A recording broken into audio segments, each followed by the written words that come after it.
ओडिशा के बालासोर में जो ट्रेन हादसा हुआ है, आइए आज मैं आपको इस वीडियो में बताती हूँ कि आखिर उसकी असली वजह क्या है।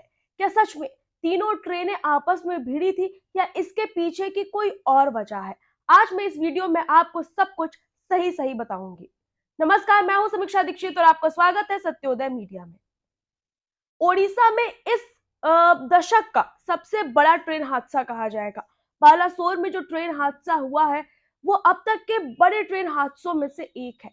कई जगह आपने मीडिया रिपोर्ट्स में ये चीज पढ़ी होगी कि 3 ट्रेनें आपस में भिड़ गई, चाहे आपने न्यूज़ चैनल देखा हो, सोशल मीडिया देखा हो, जहां पर यही खबरें चल रही हैं कि 3 ट्रेनों की भिड़ंत आपस में हो गई है। लेकिन ये 3 ट्रेनों की भिड़ंत क्या सच में हुई है? इसके पीछे की पूरी कहानी क्या है? आखिर ऐसा हुआ क्यों? क्योंकि देखिए हमारे यहाँ पर जो रेलवे का सिस्टम है वो सबसे बड़ा मोड ऑफ ट्रांसपोर्ट माना जाता है। ना ही फ्लाइट वगैरह को छोड़कर अगर ट्रेन ही एक ऐसा ट्रांसपोर्ट सिस्टम है जो हर व्यक्ति इस्तेमाल कर सकता है, चाहे वो गरीब से गरीब हो या अमीर से अमीर हो। ये सबके लिए अफोर्डेबल माना जाता है। वैसे तो फ्लाइट से भी हम हर जगह आ जा सकते हैं, लेकिन ट्रेन एक ऐसा क्या मोड ऑफ ट्रांसपोर्ट है जो हर जगह कनेक्ट हो सकता है। छोटे से छोटे गांव, शहर, हर जगह उसको कनेक्ट किया जा सकता है। तो इसलिए ट्रेन और रेलवेज का सिस्टम सबसे ज्यादा जरूरी हमारे देश में माना जाता है।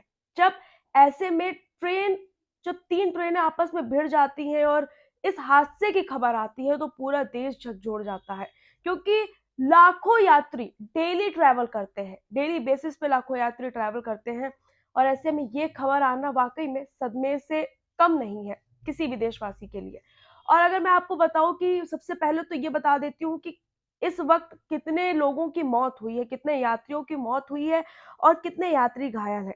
तो लगभग जो एनडीटीवी इंडिया के जो आंकड़े उन्होंने साझा किए हैं उसके मुताबिक 300 के लगभग लोगों की मौत हुई है और 1000 लोग अब तक घायल हो चुके हैं।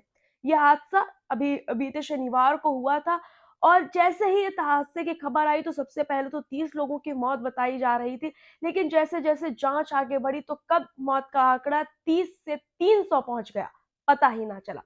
कई लोग ऐसे थे जो परिवार वाले मीडिया को अपना दुख साझा कर रहे थे। उन्होंने बताया कि किस तरीके से उन्होंने अपने बेटे की लाश देखी, किस तरीके से उनके परिवार वालों के कहीं हाथ कटे हुए हैं, कहीं पैर कटे हुए हैं। तो हालत वहां पर जिन लोगों की मौत हुई है उनकी हालत बहुत ज्यादा गंभीर थी। जहाँ दुर्घटना स्थल पर प्रधानमंत्री नरेंद्र मोदी भी पहुंचे और उधर जेपी नड्डा ने भी अपने कई कार्यक्रम रद्द कर दिए, क्योंकि ओडिशा में जो हादसा हुआ था तो उसकी खबर आग की तरह पूरे देश में फैल गई थी। अब मैं आपको बताती हूँ कि यह हादसा आखिर हुआ कैसे। देखिए कई जगह, जैसे मैंने आपको शुरुआती वीडियो में भी बताया कि कई जगह ऐसा कहा जा रहा था कि 3 ट्रेनें हैं वो आपस में भिड़ गई। लेकिन ये 3 ट्रेनें आपस में भिड़ी कैसे? तो अगर एनडीटीवी ने जिस तरीके से उन्होंने बताया कि रेलवे अधिकारियों ने उनसे बात की और उनसे अपनी प्रारंभिक जांच के तौर पर जो चीजें साझा की हैं, उन्हीं के बेसिस पे मैं आपको बताती हूँ कि आखिर उस वक्त हुआ क्या था। तो देखिए, सबसे पहले तो जहां पर यह हादसा हुआ है वहां पर 3 रेलवे ट्रैक है। अब आप अगर थोड़ा सा इमेजिन करना शुरू करेंगे तब आपको समझ में आएगा। 3 रेलवे ट्रैक है, 3 पटरियां हैं वहां पर, जिसमें से बीच वाली पटरी पर कोरोमंडल एक्सप्रेस 125 किलोमीटर प्रति घंटा की स्पीड से दौड़ रही थी, जो बीच वाली पटरी है। उसके पड़ोस में अगर जो राइट हैंड साइड की पटरी है उस पर हावड़ा एक्सप्रेस फुल स्पीड में आ रही थी। फुल स्पीड यानी कि वो भी 125 किलोमीटर प्रति घंटा की स्पीड से दौड़ रही थी। बीच में जो कोरोमंडल एक्सप्रेस है वो भी 125 किलोमीटर प्रति घंटा की स्पीड से दौड़ रही थी और दोनों ट्रेनें सेम स्पीड से क्रॉस कर रही थी। अब ये तो हो गई 2 ट्रेनों की बात। अब जो तीसरी पटरी पर एक ट्रेन खड़ी थी वो थी मालगाड़ी। अब देखिए, जो बीच वाला ट्रैक होता है उसको रेलवे की भाषा में कहें तो अपलाइट लाइन कहा जाता है। तो जो अप लाइट लाइन है उस पर कोरोमंडल एक्सप्रेस पूरी स्पीड से आ रही थी। इधर साइड में क्या बोलते हैं, हावड़ा एक्सप्रेस आ रही थी और मालगाड़ी खड़ी हुई थी। तो आपको ये समझ में आ गया कि तीनों जो ट्रैक है उन पर क्या क्या चल रहा था, हादसा जब होने वाला था उस वक्त।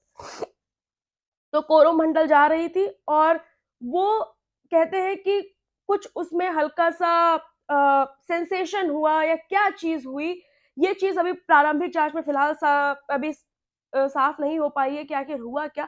कि जो कोरोमंडल एक्सप्रेस जा रही थी और जो मालगाड़ी खड़ी हुई थी, कुछ डिब्बे कोरोमंडल एक्सप्रेस के मालगाड़ी के ऊपर चढ़ जाते हैं, जिसकी वजह से जो कोरोमंडल एक्सप्रेस है वो हल्की-सी, जब इस तरीके से चढ़ते हैं उस पे डिब्बे, तो वो हल्की-सी तिरछी हो जाती है, जिसकी वजह से कोरोमंडल एक्सप्रेस के पीछे के जो 2 डिब्बे होते हैं, वो हावड़ा एक्सप्रेस के पीछे के 2 डिब्बों से पूरी तरह से टकरा जाते हैं, जिस वजह से वो भी चूँकि स्पीड बहुत ज़्यादा थी हावड़ा एक्सप्रेस की, तो वो पूरी ट्रेन पलट जाती है।